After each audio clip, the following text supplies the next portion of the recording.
What's the meaning of crampon?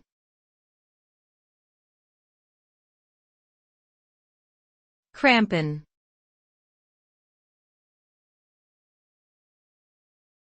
Crampon.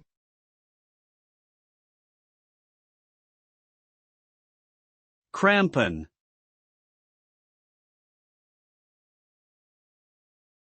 Crampon.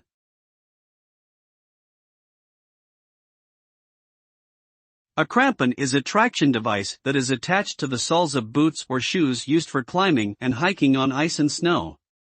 It typically consists of a frame with several points that dig into the ice, providing better grip and stability. Crampons are essential tools for mountaineering, ice climbing, and other outdoor activities in icy and snowy environments.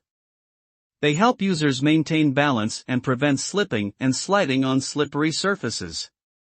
Crampons come in various types and sizes, depending on the intended terrain and level of use.